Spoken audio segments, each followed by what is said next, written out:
Assalamualaikum, salam sejahtera dan selamat kembali semula ke channel Abang. Terima kasih sangat-sangat sudi dengarkan cerita yang Abang nak sampaikan hari ini.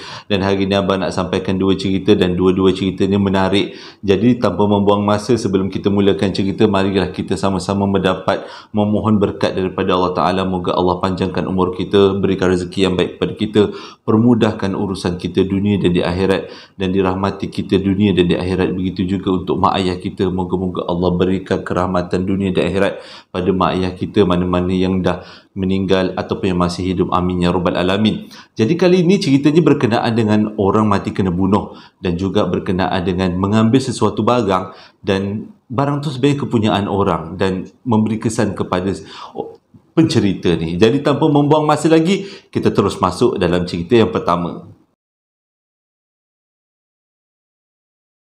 Abang dapatkan cerita ni daripada seorang lelaki yang bernama Hafiz. Cerita ni berlaku sekitar tahun 1985 lah. Waktu tu dia berumur 5 tahun. Kisah ni berlaku dekat Pulau Pinang. Dekat Pulau Pinang ni pada waktu tu tak banyak dia kata flat ataupun rumah pangsa. Jadi ini adalah salah satu rumah pangsa yang terkenal pada tahun 1985. Dan kalau tengok daripada cerita, rasanya rumah pangsa tu masih lagi beroperasi sampai sekarang. Jadi siapa-siapa yang masih duduk lagi dekat rumah pangsa tu mesti tahu tentang kisah ni. Pada tahun 1985, kata Hafiz, berlaku satu kejadian yang luar biasa. Sebabnya kejadian orang mati kena bunuh. Ceritanya bermula bila satu hari dia terbau, dia dengan keluarga dia tu waktu tu duduk kat tingkat paling tinggi.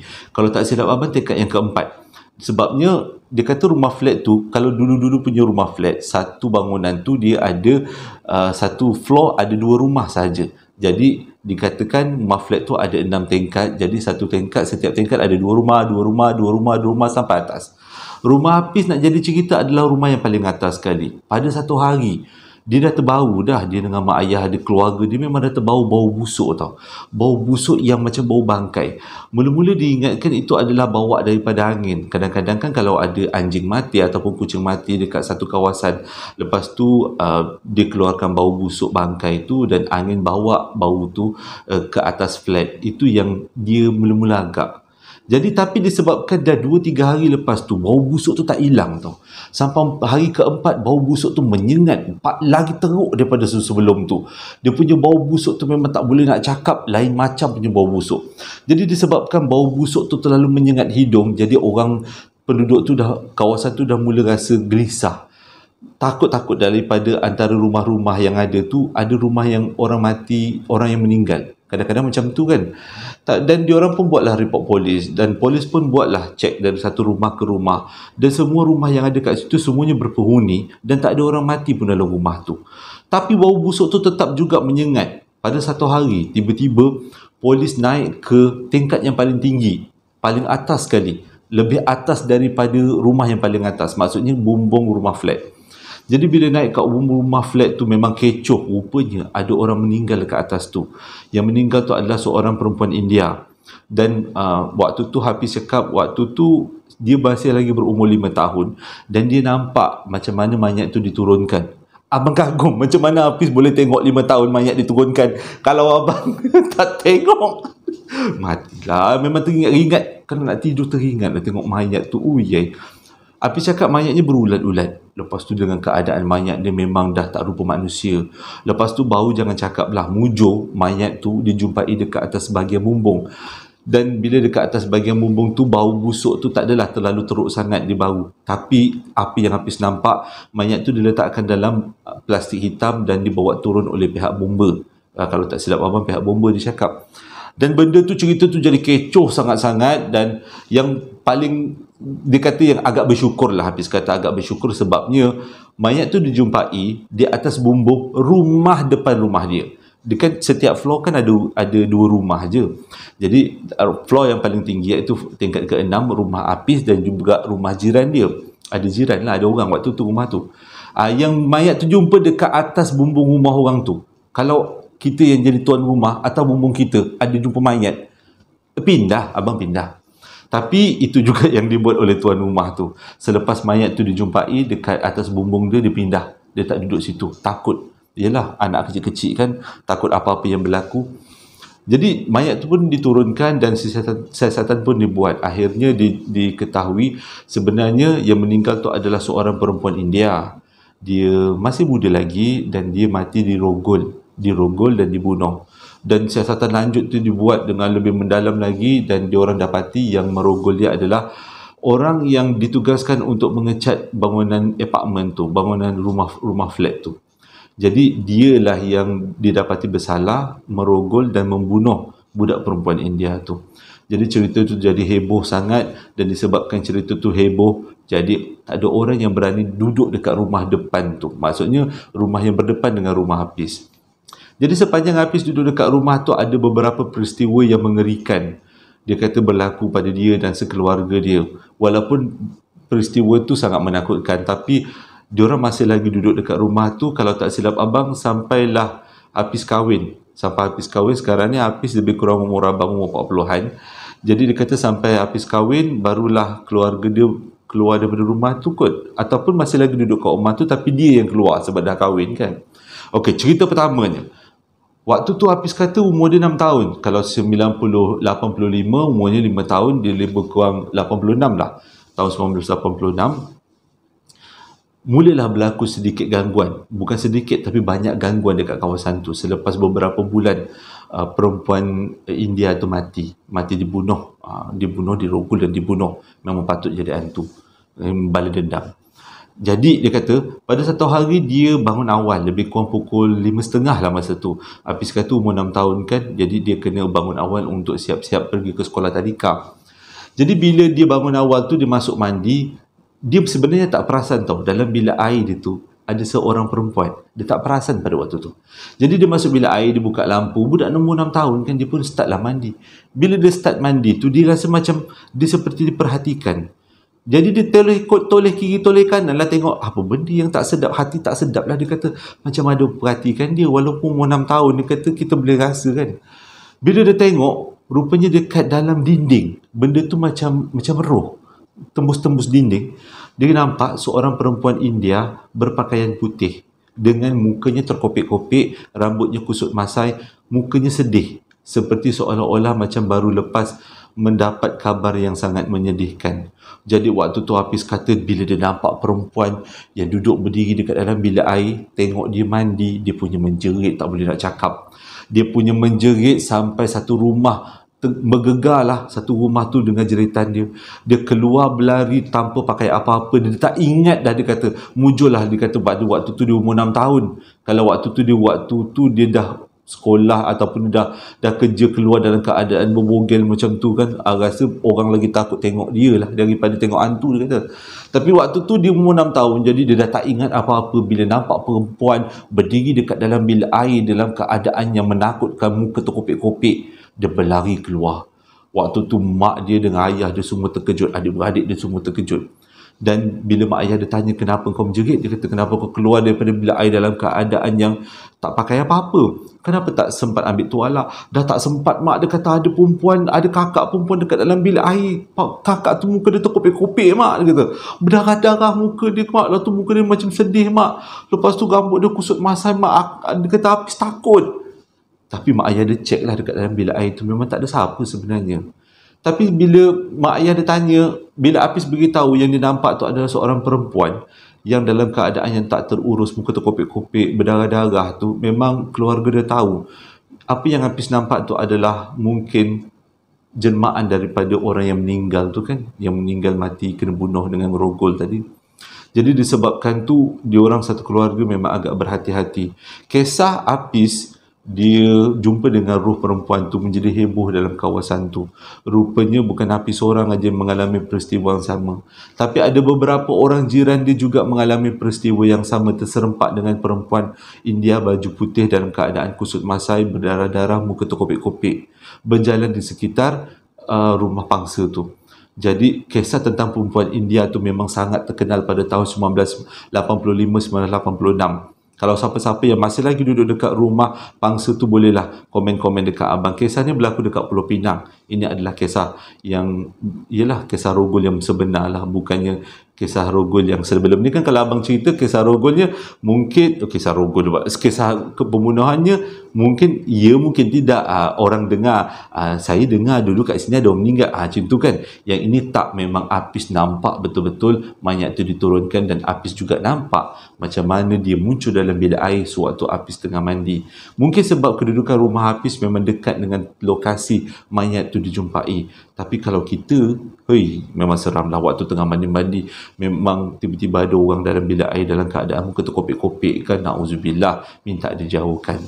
Ceritanya berlanjutan. Selama beberapa tahun, rumah tu kosong. Tak ada orang tinggal. Selama beberapa tahun, kalau tak silap abang, tahun 1994. Maksudnya selepas 10 tahun perempuan tu meninggal, dibunuh dan dirogol, ada satu keluarga pindah dekat situ. Dan keluarga tu sebenarnya tak tahu atas bumbung dia orang, dulunya ada orang jumpa mayat mati kena bunuh. Dia orang tak tahu. Jadi keluarga tu ada anak nurse yang selalu kerja kat hospital. Nak jadi cerita, anak dia juga bekerja dekat nurse, tapi dalam bahagian forensik, pengurusan mayat. Jadi banyaklah bertemu mayat, dia kata. Tapi dia kata semenjak keluarga tu pindah dekat situ tahun 1994-95, anak perempuan dia selalu kena histeria. Dan anak perempuan dia akan bercakap bahasa Tamil ataupun bercakap bahasa Cina, ataupun anak dia meronta-ronta, menjerit-jerit, sampaikan satu blok bangunan tu boleh dengar anak dia menjerit.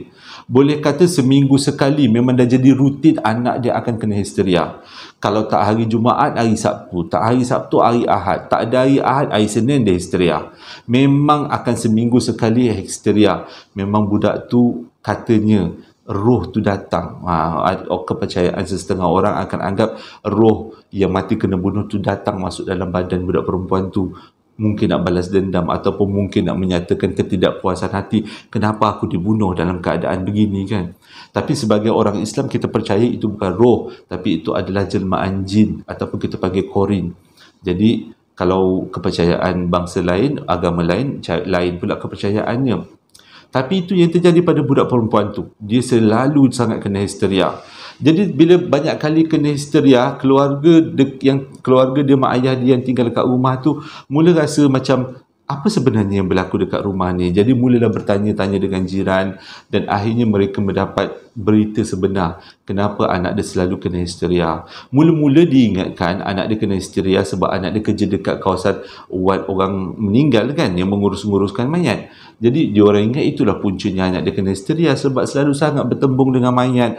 Kadang-kadang mayat terbakar, kadang-kadang mayat tercempat dalam sungai. Tapi bukan itulah dia punya puncanya kenapa anak dia histeria. Punca sebenar anak dia histeria adalah dekat atas bumbung rumah tu pernah terjadi satu peristiwa yang sangat menakutkan 10 tahun sebelum diorang tinggal dekat rumah tu. Jadi bila dah dapat tahu peristiwa macam ni, apa kejadian di sebalik rumah tu, diorang pun sekeluarga pindah keluar daripada rumah tu, dan rumah tu kosong kembali.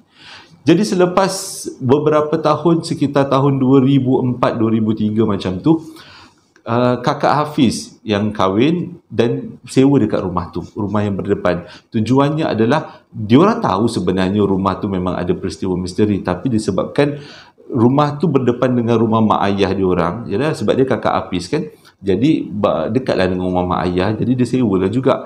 Diorang fikir mungkin dah lama sangat tinggal dekat rumah tu, lama sangat peristiwa tu berlaku, jadi tak mungkinlah peristiwa misteri-misteri tu masih ada lagi sebab dah lama kan berlaku. Tapi diorang terlupa rumah tu dah lama kosong. Jadi sebagaimana kita semua tahu, kalau rumah kosong mesti ada sesuatu yang tinggal dekat dalamnya.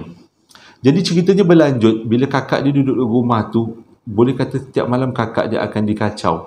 Sama ada dia ternampak kelibat orang, ataupun dalam mimpi akan mimpi yang bukan-bukan. Jadi disebabkan tu kakak dia memang letak barang aja dekat rumah tu, tapi dia orang sekeluarga tidur rumah depan, iaitu rumah mak ayah dia. Walaupun dah kahwin, tidur rumah depan. Rumah yang dia orang sewa tu setakat nak letak barang aja. Tapi disebabkan rumah tu tak ada siapa nak tidur, jadi Hafiz pada waktu tu dah kerja kilang.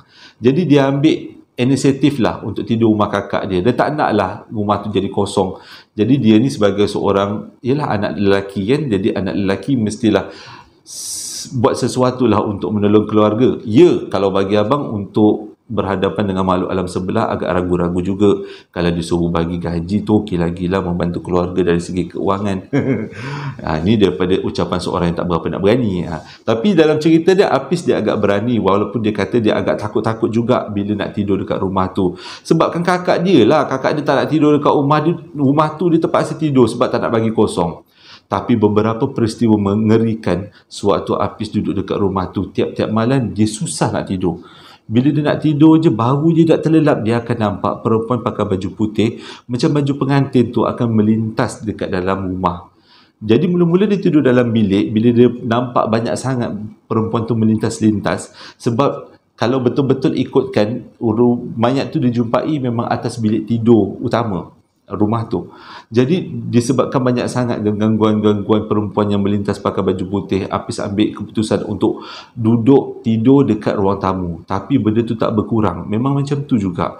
Keluar bilik air nampak perempuan melintas pakai baju putih.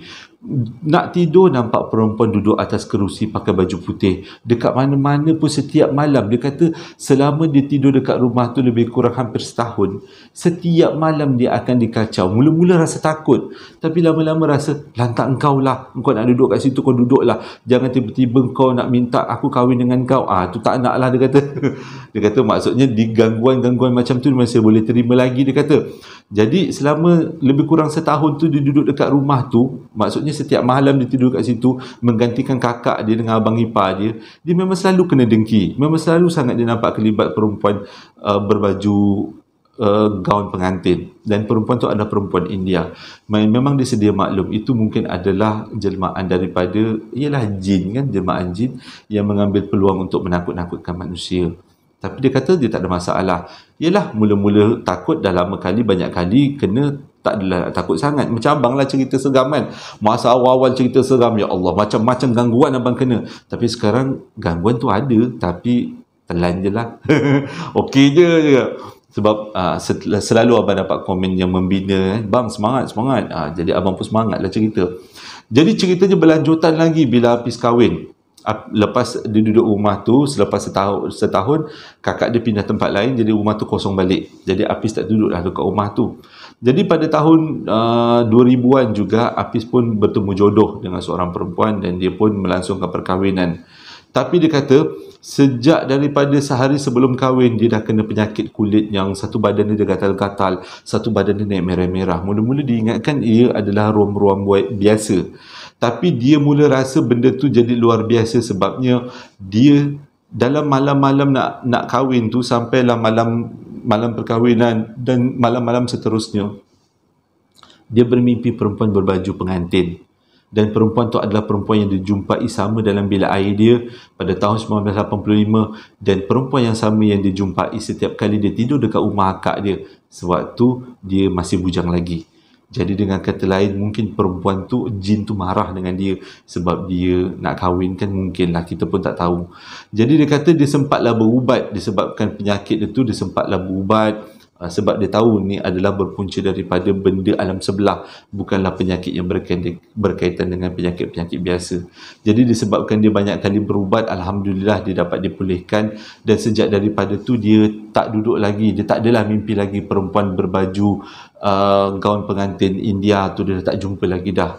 Tapi dia punya kesan daripada ceritanya adalah kes-kes bunuh diri, kes-kes kena bunuh. Kalau silap gaya, memang selalu kita akan dapat gangguan. Dulu abang pernah cerita, marketing. Marketing. Jadi dulu abang pernah cerita tentang kisah seorang nenek yang mati bunuh diri kan. Yang mati bunuh diri, dan sejak daripada tu taman perumahan tu diganggu. Kalau tak silap abang, itu antara video terawal abang cerita. Kisah nenek bunuh diri. Lepas tu ada juga kisah seorang pakcik gantung diri. Lepas tu keluarga tu pindah dekat rumah tu. Lepas tu gantung diri kat tangga. Abang pernah cerita tentang orang mati bunuh diri. Tapi kali ni adalah mati kena bunuh. Tapi itulah, kes-kes yang mati secara mengejut macam ni memang selalunya memberikan kesan gangguan. Hati-hati kalau kalian semua berhadapan dengan rumah ataupun tempat yang ada kes mati bunuh diri atau kes mati dibunuh.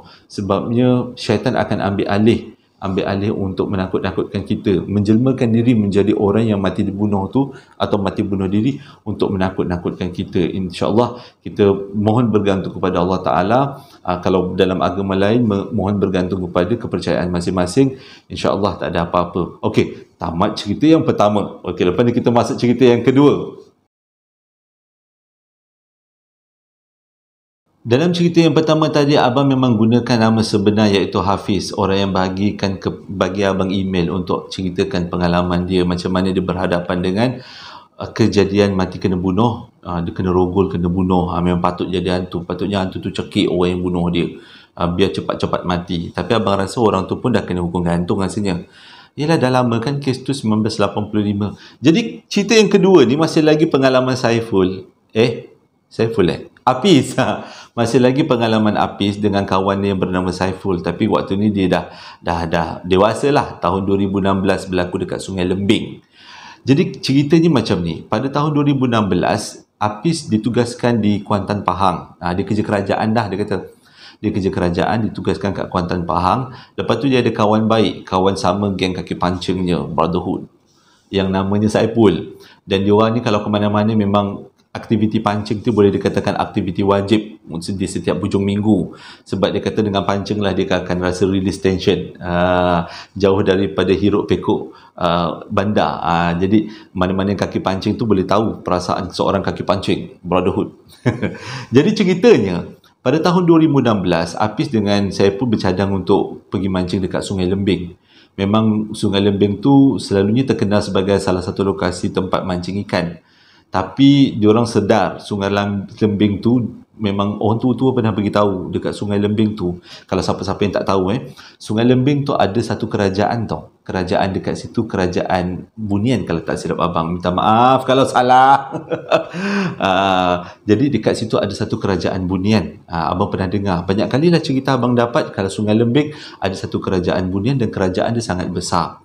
Jadi Hafiz walaupun tahu tentang cerita-cerita Sungai Lembing ni, tapi dia tak naklah ambil pusing sangat. Sebab kalau kita terlalu takut dengan makhluk alam sebelah, dia macam sepatutnya kita bertakut dengan Tuhan kan, bukan dengan takut alam sebelah. Jadi kita kena kuat semangat. Itulah yang Hafiz pegang kata. Jadi dia pun bergeraklah daripada Kuantan ke Sungai Lembing tu, lebih kurang 40 km lah, lebih kurang 1 jam lebih sikit daripada Kuantan nak ke Sungai Lembing tu. Bila sampai dekat Sungai Lembing tu, dia kata suasana ni memang sangat sesuai untuk memancing ikan.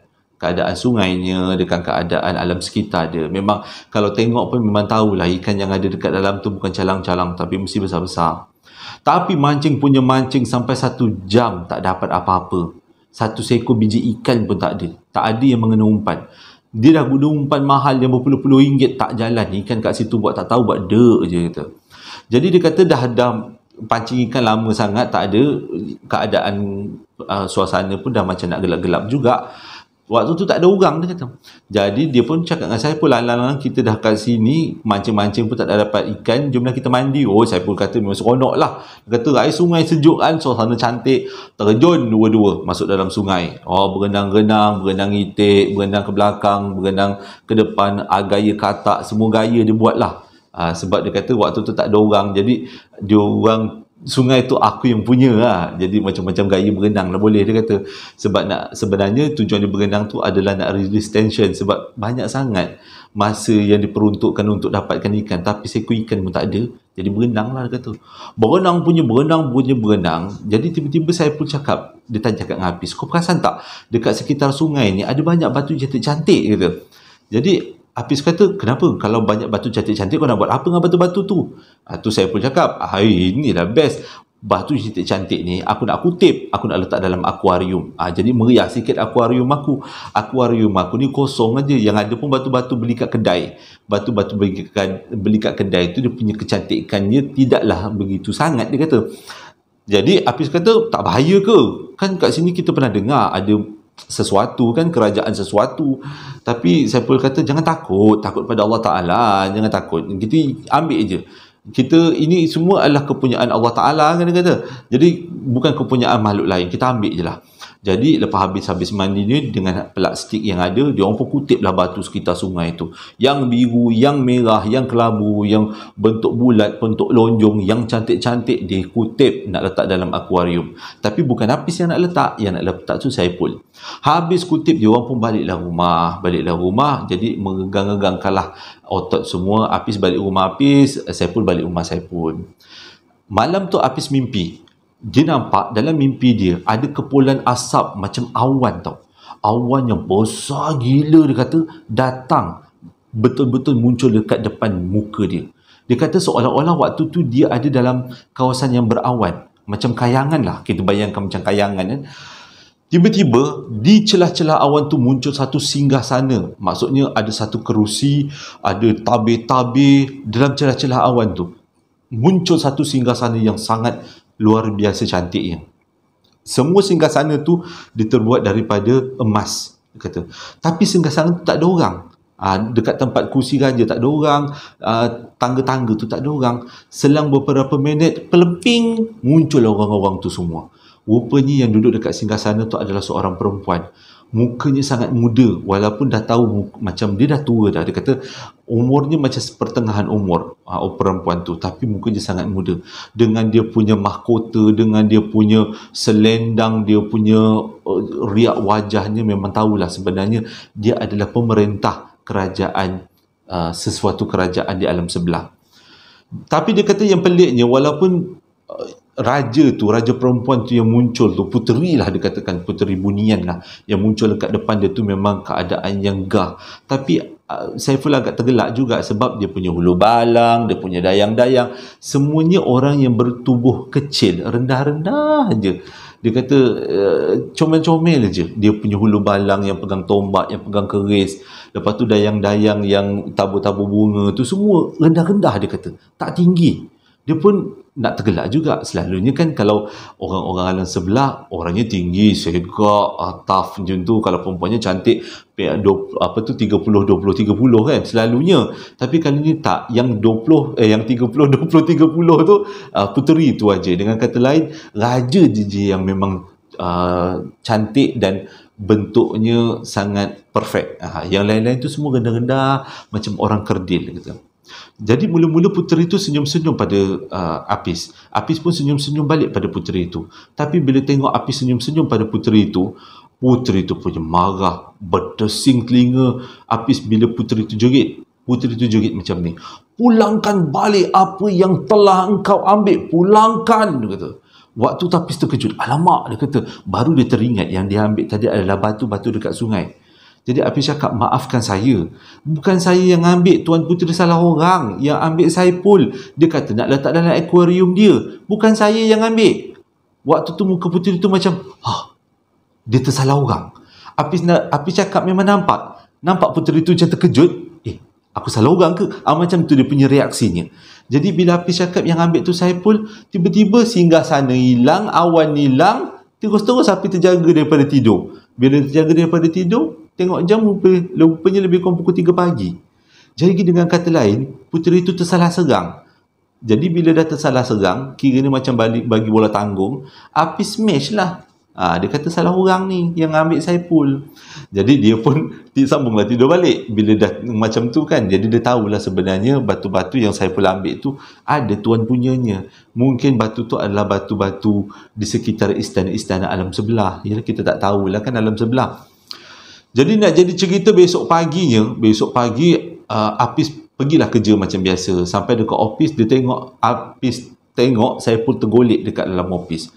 Jadi Apis pun kejutlah, "Saipul, engkau tidur kat office ke malam tadi?" Tu Saipul kata, "Aku tidur dekat office," dia kata. "Dah kenapa pula engkau tidur kat office?" dia kata. "Bini dengan anak kau mana?" Barulah Apis buka cerita. Rupanya balik daripada mancing ikan tu, bini dengan anak dia memang dah tak ada kat rumah. Pergi balik kampung, ada urusan sikit. Jadi malam tu Apis tidur sorang-sorang. Saipul tidur sorang-sorang lah kan. Waktu Saipul nak tidur dekat dalam bilik, tiba-tiba dia nampak ada satu perempuan berdiri dekat dalam bilik dia. Dan perempuan tu sangat besar dan tinggi, dan dia punya keadaan dia macam makcik rockers. Lepas tu berdiri tinggi besar macam tu, mandang pada Saipul. Saipul pun apa lagi berterabur keluar daripada bilik. Malam tu juga start motor, pergi tidur kat office. Tak sanggup dia kata. Jadi dia kata, dia pun tak tahu datang daripada mana benda tu. Sampailah Hafiz cakap, benda tu sebenarnya datang daripada batu yang kau ambil hari tu, yang kau ambil semalam. Jadi saya perlu kata, mana mungkin datang daripada batu? Ini benda lain kot. Mungkin makhluk alam sebelah melintas kat rumah aku. Mungkin rumah aku tu laluan, dia kata, tak ada kena-mengena dengan batu yang aku ambil. Barulah Hafiz buka cerita, malam tadi dia mimpi ada puteri-puteri datang. Raja alam sebelah datang, dia kata, pulangkan apa yang dah diambil. Jadi bila dah macam tu, barulah Hafiz fikir, Hafiz lagi, barulah saya pun terfikir, mungkin juga yang datang malam tu dalam bentuk makcik Rockers tu adalah makhluk alam sebelah yang minta barang tu dipulangkan. Jadi besok pagi, petangnya pada orang dua balik kerja. Jadi Hafiz pun pergi rumah Saiful, diorang pun sama-sama kutip batu yang diorang dah ambil tu daripada dalam akuarium, kutip semua. Bila dah kutip letak dalam plastik, diorang pun pergi naik motor nak pulangkan ke Sungai Lembing. Tapi Hafiz kata dalam perjalanan tu berat gila motor tu. Motor tu macam bawa batu. Dia memanglah bawa batu kan. Maksudnya dia punya berat tu macam batu bertan-tan beratnya. Padahal dia naik motor yang agak laju juga. Waktu tu Hafiz beritahu, kau perasan tak? Dia cakap dengan Saiful, sebab Saiful yang bawa motor. Hafiz duduk membonceng kat belakang. Hafiz cakap, Ful, kau perasan tak? Motor ni berat gila. Tapi jawapan Saiful sangat-sangat di luar dugaan. Dia boleh cakap macam ni, lah motor ni berat lah, aku lupa nak servis lah ni, motor ni apa yang tak kena dah. Waktu tu Hafiz cakap, lah Mamat ni tak faham ke apa yang aku nak cakap? Sebenarnya si Hafiz nak cakap motor tu jadi berat sebabkan benda yang dia orang bawa.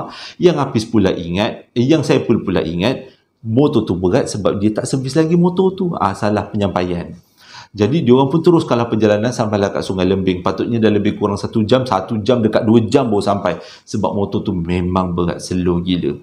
Jadi bila sampai dekat sungai tu, diorang pulangkan balik batu tu, letak dekat kawasan mana diorang ambil.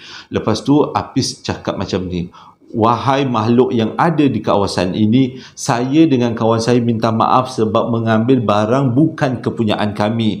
Jadi kami pulangkan semula barang-barang ini di tempat mana kami ambil. Kami minta maaf sekali lagi. Walaupun Hafiz kata dia tak nampak apa-apa yang ada dekat depan dia, kat kiri dia, dekat kanan dia, memang tak nampak apa-apa. Yang dia nampak adalah hutan dia. Tapi dia buat macam tu dengan harapan tak ada lagi gangguan yang Hafiz alami dan juga Saiful alami. Jadi bila dah habis buang batu tu kat tempat asal dia, diorang berdua pun naik motor balik. Bila naik motor balik tu, laju gila motor. Hafiz cakap lagi sekali, kau perasan tak? Motor ni dah laju. Tadi motor ni berat. Barulah si Saiful perasan. Aku sedar yang kau nak cakap tadi, motor ni berat disebabkan oleh batu-batu yang kita bawa kan. Selepas balik tu, barulah si Saiful faham apa yang dimaksudkan dengan motor berat. Jadi dia punya moral of the story dia, kalau pergi hutan jangan ambil sebarangan lah. Lebih-lebih lagi kalau kita tahu kawasan tu ada kawasan makhluk yang tinggal. Sebab orang-orang tu selalu pernah berpesan kan, jangan buat sesuka hati dekat Gunung Ledang, jangan buat sesuka hati dekat Gunung Tahan. Sebab selalunya dekat kawasan gunung ni, abang pernah dengar ceramah agama, dekat kawasan hutan, gunung ataupun kawasan tengah laut, ada kerajaan-kerajaan jin yang tinggal dekat sana. Sama ada betul atau tidak, abang pun tak tahu sangat, tapi itu yang abang dengar melalui ceramah agama. Jadi adalah lebih baik kita amalkan surah tertentu daripada Al-Quran. Kalau abang lebih suka mengamalkan Ayatul Kursi, selawat Nabi, itulah. Abang tak reti yang lain kan, ilmunya kurang, itu je lah yang abang amalkan. Duk zikir macam tu setiap kali nak masuk hutan ke, nak pergi tempat-tempat yang kita tak tahu. Okey, tamat 2 cerita yang disampaikan oleh Hafiz tentang pengalaman dia sewaktu kecil, iaitu berkenaan dengan rumah pangsa dia, dan juga pengalaman dia mengambil barang daripada tempat yang salah.